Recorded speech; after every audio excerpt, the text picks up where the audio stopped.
myself Dr. Suni, faculty of science। आज हम 9th class में अपना न्यू चैप्टर स्टार्ट कर रहे हैं एटम एंड मॉलिक्यूल्स। एंड इससे पहले हमने अपना 4th चैप्टर स्टडी किया है। देखिए हमारी साइंस में हमारी जो बुक है उसके अंदर हमारा सिलेबस जो है उसके 4 पार्ट्स दिए गए हैं हमें।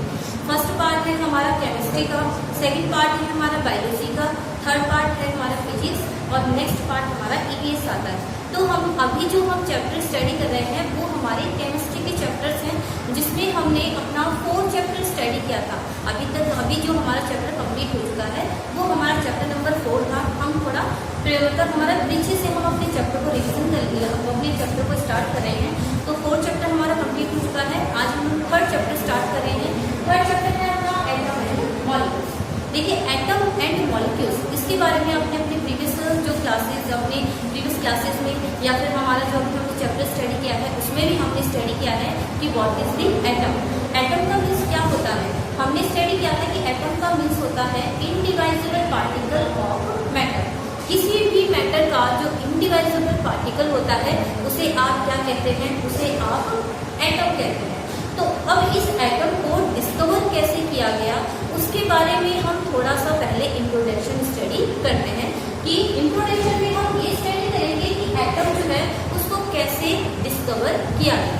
सो एटम जो होता है आपको पता है, किसी भी मैटर को जब हम डिवाइड करते हैं तो हमें एक स्मॉलर टू स्मॉलर पार्टिकल्स मिलता है, दैट इज कॉल्ड एटम। तो हम क्या कहेंगे? हम ये कहेंगे, जैसे मान लीजिए कि ये हमारे पास में एक मैटर है। क्या है हमारे पास में? मैटर। इस मैटर को हमने ब्रेक डाउन किया। जब हम इसको ब्रेक डाउन करेंगे तो ये स्मॉलर टू स्मॉलर पार्टिकल्स में क्या होगा? ब्रेक डाउन होगा। क्या होगा? ये ब्रेक डाउन। अब इसको हम क्या कर रहे हैं? इसको हम पाउडर शेप में कन्वर्ट कर रहे हैं। किसमें कन्वर्ट कर रहे हैं? इसको पाउडर शेप में। इसको जब हम पाउडर शेप में कन्वर्ट करते हैं, इसको ऐसे मालूम हम डस्ट में कन्वर्ट कर रहे हैं। इसमें कन्वर्ट कर रहे हैं, इसको डस्ट में इसको हम कन्वर्ट कर रहे हैं। तो जब इसको हम डस्ट में या फिर मान लीजिए इसको हम पाउडर शेप में कन्वर्ट करते हैं तो क्या होता है? हमें कुछ ऐसे पार्टिकल्स मिलते हैं जिनको आप ब्रेक डाउन नहीं कर सकते, यानी कि स्मॉलर टू स्मॉलर पार्टिकल्स मिलता है जिसको हम ब्रेक डाउन नहीं कर सकते। इस स्मॉलर पार्टिकल्स को सबसे स्टार्टिंग में, यानी कि सबसे पहले जब इसको देखा गया तो इसको नाम दिया गया परमाणु। क्या नाम दिया गया इसको? परमाणु। यानी कि जब स्टार्टिंग में एटम के बारे में डिस्कवर किया गया था तो एटम को पहले एटम के नाम से नहीं जाना जाता था। एटम को हम किसके नाम से जानते थे? परमाणु के नाम से जानते थे। तो सबसे पहले ये बताया गया कि when we divided a matter into smaller to smaller particles, then a further stage is coming at which the smaller particles does not break down। यानी कि हमारे पास में एक ऐसी स्टेज आती है जहां पे हम उसको फर्दर डिवाइड नहीं कर सकते। दैट स्टेज इज कॉल्ड परमाणु। उसको हमने क्या नाम दिया? परमाणु नाम दिया। उसको हमने परमाणु नाम दिया। अब परमाणु नाम देने के बाद में और साइंटिस्ट आए जिन्होंने इसके ऊपर स्टडी की, और इसके ऊपर स्टडी करने के बाद, यानी मैटर पे स्टडी करने के बाद एक साइंटिस्ट आए, डेमोक्रिटस। कौन से साइंटिस्ट आए? डेमोक्रिटस। क्या नाम था साइंटिस्ट का? डेमोक्रिटस। डेमोक्रिटस जो साइंटिस्ट थे उन्होंने क्या बताया? डेमोक्रिटस ने ये बताया कि अगर आप किसी भी मैटर को डिवाइड करते हैं तो जो आपके पास में स्मॉलर टू स्मॉलर पार्टिकल्स आएगा उसे आप नेम देंगे एटम। यानी कि एटम नेम जो है वो किसने दिया? डेमोक्रिटस ने दिया। किसने दिया? डेमोक्रिटस ने। डेमोक्रिटस ने ये बताया कि smaller to smaller particles is called atom. अब डेमोक्रिटस के बाद भी एक साइंटिस्ट आया, डाल्टन। कौन आया? डाल्टन। डाल्टन ने क्या बताया? एटम जो होता है किसी भी मैटर जो कि इनडिवाइडेड होता है, इनडिवाइजिबल होता है। तो एटम की जो डेफिनेशन है वो किसने दी? वो दी डाल्टन ने। किसने दी? डाल्टन ने। डेमोक्रिट्स की बात में कौन आया? डाल्टन। डाल्टन ने क्या बताया? डाल्टन ने ये बताया किसी भी मैटर का indivisible particle is called atom. The indivisible particle of matter is called atom. तो इन्होंने, डाल्टन ने एटम की डेफिनेशन दी। किसकी डेफिनेशन दी? एटम की। डाल्टन ने क्या बताया? डाल्टन ने बताया द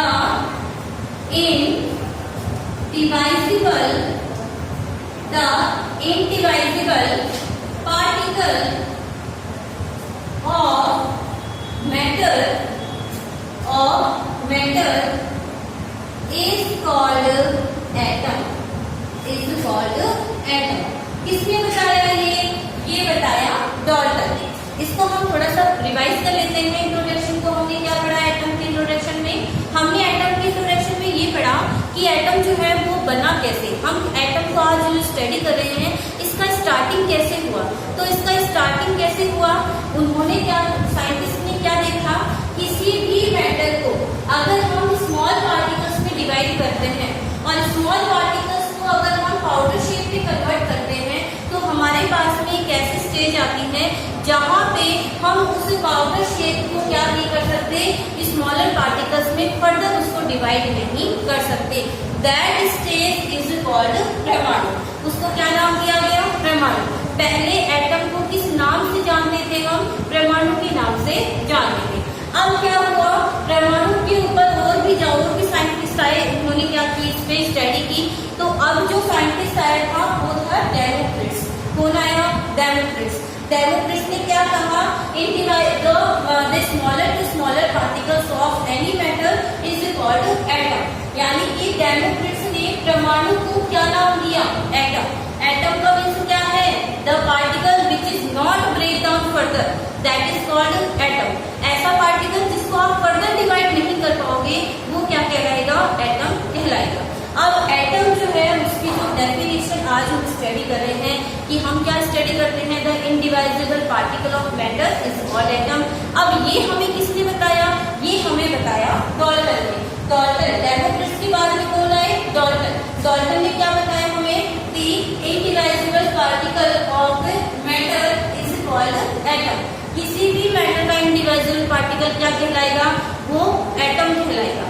अब हम आगे स्टडी करते हैं कि एटम जो होता है वो कैसे, मतलब किस केमिकल, अगर वो आपस में कंबाइन हो जाते हैं तो किसका फॉर्मेशन करते हैं।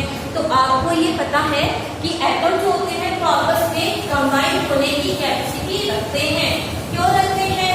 क्योंकि एटम की अपनी अपनी क्या होती है? Electron negativity.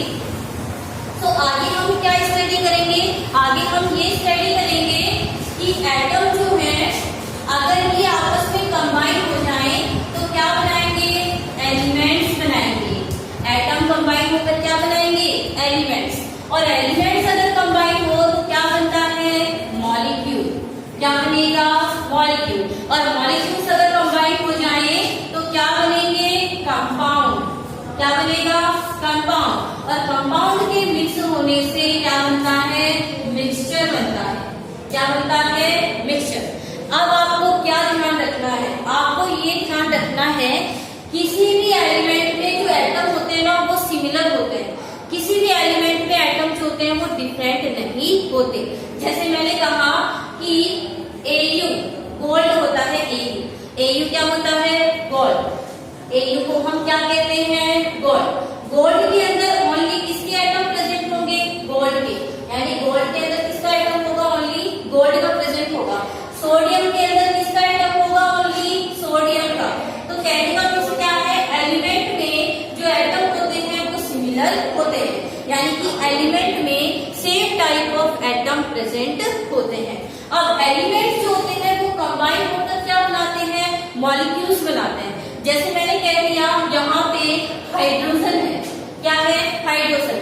अगर मान लीजिए कि हाइड्रोजन और हाइड्रोजन कंबाइन हो जाए, दो एलिमेंट्स हो गए ये, दो एलिमेंट्स अगर कंबाइन हो जाएंगे तो मॉलिक्यूल बना देंगे H2।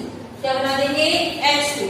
और अगर मान लीजिए कंपाउंड मॉलिक्यूल्स आपस में मिलकर क्या बनाते हैं, कंपाउंड बनाते हैं। जैसे मान लो कि हाइड्रोजन है और क्लोरीन है, दो मॉलिक्यूल्स आपस में मिल गए तो क्या बना देंगे, कंपाउंड। कंपाउंड क्या बनाएंगे, ये HCl बनाएंगे। क्या बनाएंगे, HCl। यानी कि अगर हाइड्रोजन और क्लोरीन आपस में रिएक्शन करते हैं तो आपको पता है क्या बनता है, HCl बनता है। तो HCl क्या है, एक टाइप ऑफ कंपाउंड। और मान लीजिए कि जब डिफरेंट कंपाउंड्स अगर आपस में मिक्स हो जाए तो किसका फॉर्मेशन करते हैं, मिक्सचर का। फॉर एग्जाम्पल जैसे मान लीजिए मैंने ले लिया यहाँ पे सॉल्ट, जैसे मानो मैंने यहाँ पे ले लिया NaCl। आपको पता है NaCl क्या होता है, सॉल्ट।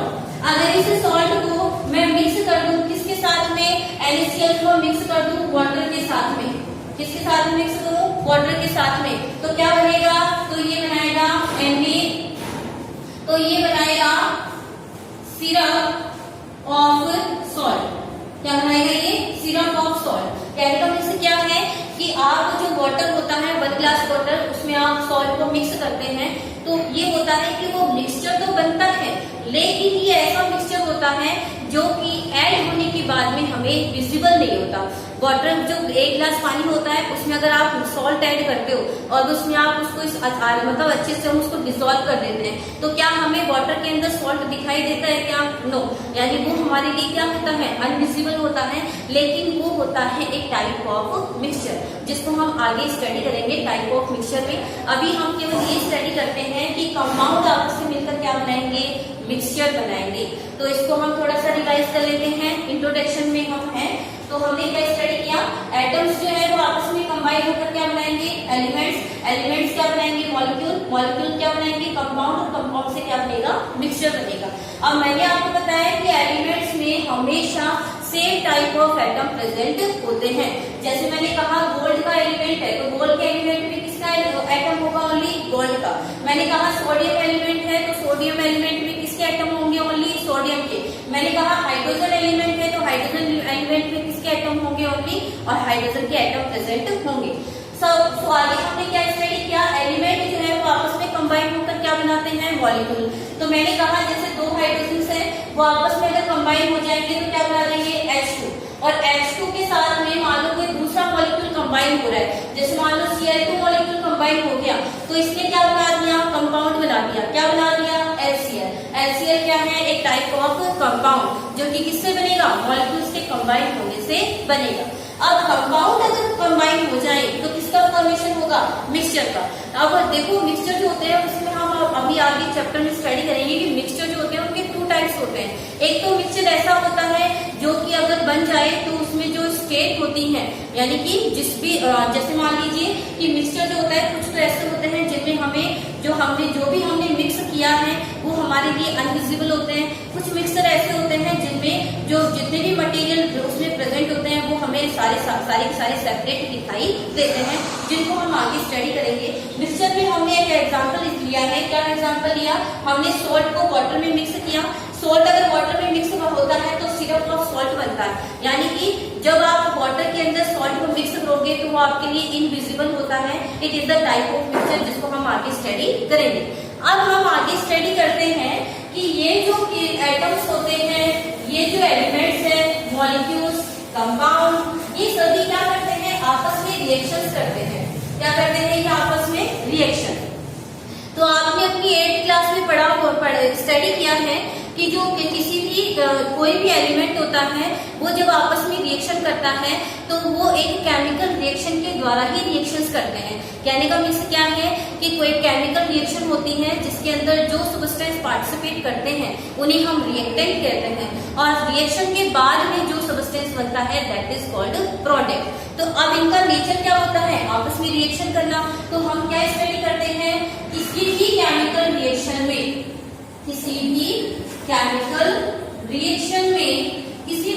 रिएक्शन में जो सब्सटेंस पार्टिसिपेट करेगा उसे तो आप क्या कहेंगे, रिएक्टेंट। रिएक्टेंट का मीन्स क्या है, पार्टिसिपेटिंग सब्सटेंस। क्या कहेंगे इसको, पार्टिसिपेटिंग सब्सटेंस। जो पार्टिसिपेट करेगा केमिकल रिएक्शन में दैट इज कॉल्ड रिएक्टेंट। अब रिएक्टेंट आपस में रिएक्शन करके क्या बनाएंगे, प्रोडक्ट। क्या बनाएंगे, प्रोडक्ट। तो प्रोडक्ट जो है वो केमिकल रिएक्शन इसका फॉर्मेशन होता है। अब देखो होता क्या है, किसी भी केमिकल रिएक्शन में जो रिएक्टेंट होते हैं उसमें एज ए कंपाउंड भी पार्टिसिपेट कर सकता है, कोई भी मिक्सचर पार्टिसिपेट कर सकता है, एलिमेंट पार्टिसिपेट कर सकते हैं, मॉलिक्यूल पार्टिसिपेट कर सकते हैं। तो अब ये देखिए कि किसी भी केमिकल रिएक्शन में जब कोई भी केमिकल रिएक्शन कंप्लीट होती है तो उस केमिकल रिएक्शन में जो रिएक्टेंट प्रोडक्ट होता है वो कई कुछ रूल्स को फॉलो करते हैं जिनको हम कहते हैं लॉ ऑफ कॉम्बिनेशन रिएक्शन। क्या कहते हैं उन्हें? Law of combination reaction. यहाँ से अपना जो मेन चैप्टर है वो स्टार्ट होता है। यानी कि अभी जो हम स्टडी कर रहे हैं लॉ ऑफ कॉम्बिनेशन रिएक्शन, इसे हम स्टडी करते हैं कि लॉ ऑफ कॉम्बिनेशन रिएक्शन जो होते हैं वो कौन से होते हैं। It is the major part of this lesson. तो नेक्स्ट आता है अपने लॉ ऑफ कॉम्बिनेशन रिएक्शन। किसी भी रिएक्शन में जो कॉम्बिनेशन होता है, कोई भी केमिकल रिएक्शन जब प्रोसीड होती है तो उसके अंदर बेसिकली 5 रूल्स होते हैं। लॉ ऑफ कॉम्बिनेशन रिएक्शन कितने होते हैं? 5, लेकिन हमारे सिलेबस में कितने दिए गए हैं? 2। तो हम 2 रूल्स को ओनली स्टडी करेंगे। तो लॉ ऑफ कॉम्बिनेशन रिएक्शन हमें क्या बताता है कि कोई भी केमिकल रिएक्शन जब प्रोसीड होती है तो उसके अंदर जो रिएक्टेंट है, प्रोडक्ट है, उनमें क्या कोई चेंज होता है या नहीं, उनके मास में कोई चेंज होता है या नहीं, उनकी प्रॉपर्टीज में कोई चेंज होता है या नहीं, ये लॉ हमें इसी पॉइंट के बारे में बताते हैं। तो फर्स्ट हम स्टडी करते हैं, फर्स्ट लॉ आता है अपना law of conservation of mass. It is the important law in this relation. ये हमारे लिए काफी इम्पोर्टेंट है। और सेकंड आता है लॉ ऑफ कांस्टेंट